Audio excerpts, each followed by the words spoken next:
Hello hi this is Telugu politics. Surveys అనంగానే అందరిలో ఆసక్తి. అబ్బా ఏం జరిగింది, మళ్ళీ ఇంకో సర్వే వచ్చింది, ఏ పార్టీని సపోర్ట్ చేయబోతుంది ఈ సర్వే, ఎవరికి అనుకూలంగా వచ్చింది అనే ఆసక్తి అందరికీ ఉంటుంది.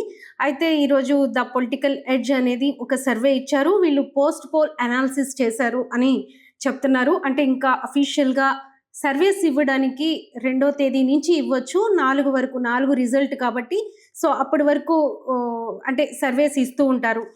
ఇప్పుడు వచ్చిన ఈ సర్వే చాలా ఇంట్రెస్టింగ్ ఫ్యాక్టర్స్ వీళ్ళు చెప్తున్నారు.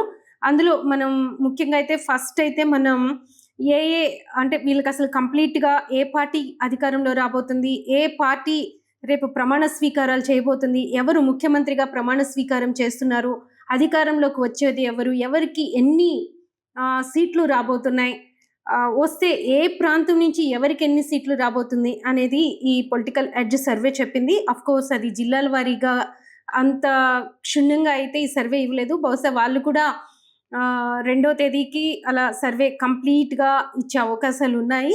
బట్ ఇప్పుడు చెప్తున్న ఈ సర్వే ప్రకారం, మనకొచ్చిన ఇన్ఫర్మేషన్ ప్రకారం, మన దగ్గరున్న సర్వే రిపోర్ట్ ప్రకారం అయితే మనం చూసుకుంటే వైసీపీ 102 సీట్లు సాధించబోతుందని చెప్తున్నారు. కూటమి 73 సీట్లు వస్తాయని చెప్తున్నారు. 102తో వైసీపీ అధికారాన్ని చేపట్టబోతుంది రెండోసారి అనేది ఈ సర్వే సారాంశంగా, మనకి కంప్లీట్ సారాంశంగా చెప్తున్నారు.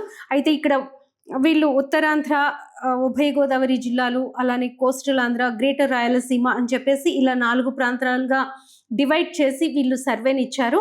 ఇందులో మనం ఉత్తరాంధ్ర తీసుకుంటే, ఉత్తరాంధ్రలో శ్రీకాకుళం అండ్ విజయనగరం, విశాఖ మొత్తం 34 సీట్లుంటాయి. సో 34 సీట్లలో వైసీపీకి 20 రాబోతున్నాయని, కూటమి 14కే పరిమితం కావాల్సి వస్తుందని చెప్తున్నారు. అలానే ఈస్ట్ వెస్ట్ ఉభయ గోదావరి జిల్లాలో చూసుకుంటే అక్కడ కూడా మొత్తం 34 సీట్లుంటే అందులో వైసీపీకి కేవలం 12 మాత్రమే వస్తున్నాయి.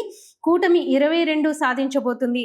మొదటి నుంచి కూడా ఈ ఎన్నికలు అసలు హడావుడి స్టార్ట్ అయిన దగ్గర నుంచి కూడా చాలా వరకు అంటే ఉభయ గోదావరి జిల్లాల్లో వైసీపీ గాలి వీయడం లేదు, ఫ్యాన్ గాలి వీయడం లేదు, అక్కడ ఫ్యాన్కి రివర్స్ అయింది అని చెప్పేసి ఇలాంటివన్నీ కూడా టాక్స్ జరిగినాయి.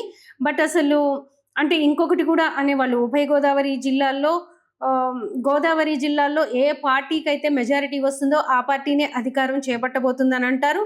కానీ ఇప్పుడు వస్తున్న ఈ సర్వేస్ అన్ని మనం చూసుకుంటే ఉభయ గోదావరి జిల్లాల్లో ఇక్కడ కూటమికే ఎక్కువ ఇంపార్టెన్స్, కూటమే ఎక్కువగా ఆధిక్యంలో ఉన్నప్పటికీ కూడా వైసీపీ ఓవరాల్గా సీట్స్లో అధికారం చేపడుతుందని అందరూ చెప్తున్నారు. సో కోస్టల్ ఆంధ్రాకు వచ్చేసి కృష్ణా, గుంటూరు జిల్లాలను పెట్టి కోస్టల్ ఆంధ్రాగా ఈ 2 జిల్లాల్లో కూడా చూసుకుంటే మనకి 33 సీట్లు ఉన్నాయి మొత్తం. ఈ 33 సీట్లలో 16 వైసీపీకి, 17 సైకిల్కి రాబోతున్నాయి, అంటే కూటమికి రాబోతున్నాయని చెప్తున్నారు. ఇక్కడ కూటమి అని కూడా ప్రస్తావించలేదు, కేవలం సైకిల్ అని మాత్రమే ఈ సర్వేస్లో ప్రస్తావించారు. ఎక్కడ కూడా జనసేన గురించి, బీజేపీ గురించి ఈ సర్వేలో ఎక్కడా కనిపించలేదు. సో కోస్టల్ ఆంధ్రాలో కృష్ణా, గుంటూరు జిల్లాల్లో సైకిల్కి 17, ఫ్యాన్కి 16 సీట్లు వస్తాయని చెప్తున్నారు. ఇక గ్రేటర్ రాయలసీమ వస్తే ప్రకాశం జిల్లా, నెల్లూరు జిల్లా, అలానే చిత్తూరు, కడప, కర్నూలు, అనంతపురం ఈ జిల్లాలన్నిటినీ కలిపి గ్రేటర్ రాయలసీమగా ఇచ్చేశారు. ఇందులో మొత్తం 74 సీట్లుంటే అందులో వైసీపీ 54 సంపాదించుకోబోతుంది. సైకిల్ వచ్చేసి కేవలం 20 సీట్లకే పరిమితం అవుతుంది. అంటే మెజారిటీ సీట్స్ వైసీపీకి గ్రేటర్ రాయలసీమ నుంచి రాబోతున్నాయి అనేది వీళ్ళు ఇస్తున్న సర్వే ప్రకారం మనకి తెలుస్తుంది. మనం అంటే వాళ్ళు రఫ్గానే ఇచ్చారు, ఉత్తరాంధ్ర వైసీపీ 20, కూటమి 14 ఇలాని. బట్ ఎన్ని సీట్లు ఉంటాయి, ఆ ఎన్ని సీట్లలో ఎన్ని రాబోతున్నాయి అనేది మళ్ళీ ఇందులో మన అనాలిసిస్ వేసే మనం చెప్పాల్సి వచ్చింది.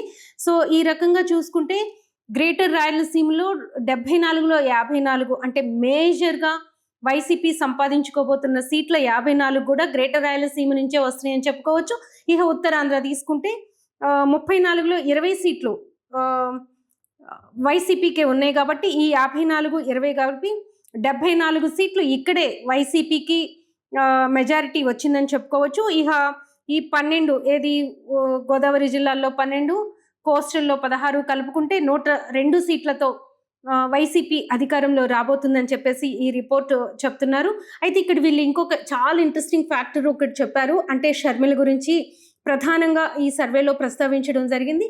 సో షర్మిల డిపాజిట్లు కూడా రాకుండా ఓడిపోబోతుంది అనేది వీళ్ళు ఇస్తున్న సర్వేలో సారాంశం. అంటే మిగతా వాళ్ళ గురించి ఎక్కడ కూడా ప్రస్తావించలేదు. బట్ షర్మిల గురించి అయితే చాలా క్లియర్గా చెప్పారు.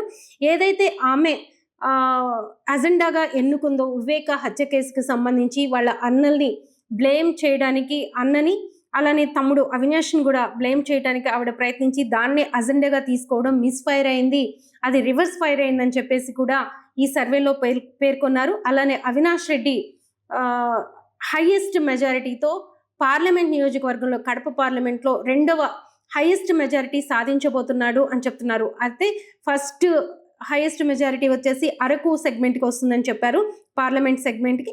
అలానే సెకండ్ హైయెస్ట్ మెజారిటీ సెగ్మెంట్ వచ్చేసి కడప పార్లమెంట్ ఉండబోతుంది, అవినాష్ రెడ్డి గెలవబోతున్నారు అని చెప్పేసి ఈ సర్వే చెప్తుంది. ఏదేమైనా కూడా సర్వేస్ అన్నీ కూడా మనం సెకండ్ తర్వాత ఇంకా విస్తృతంగా చాలా సర్వేస్ వస్తాయి. అందరూ కూడా ఎదురు చూస్తున్నారు. అసలు అంటే ఇప్పుడు వరకు వస్తున్న సర్వేస్ అటు ఇటుగా 102 ఇలా కూడా ఉన్నాయి. కానీ జగన్మోహన్ రెడ్డి కాన్ఫిడెన్స్ ఏంటో తెలియదు, కానీ ఆయనైతే 158 సీట్లు వస్తాయని చెప్తున్నారు. అలానే మనం కూడా తెలుగు పాలిటిక్స్లో కూడా 158 సీట్స్ సంపాదించబోతున్నారని చెప్పాము. అంటే ఓటింగ్ సరళిని అన్నిటినీ చూసుకుని. బట్ ఏ సర్వేస్ ఎలా ఉన్నాయి, ప్రజల తీర్పు ఎలా ఉంది అనేది మాత్రం మనం 4th వరకు ఈవీఎంలు ఓపెన్ చేయడం కోసం, ఆ రోజు వచ్చే మెజారిటీల కోసం మనం ఎదురు చూడాల్సిందే. Please subscribe Telugu Politics.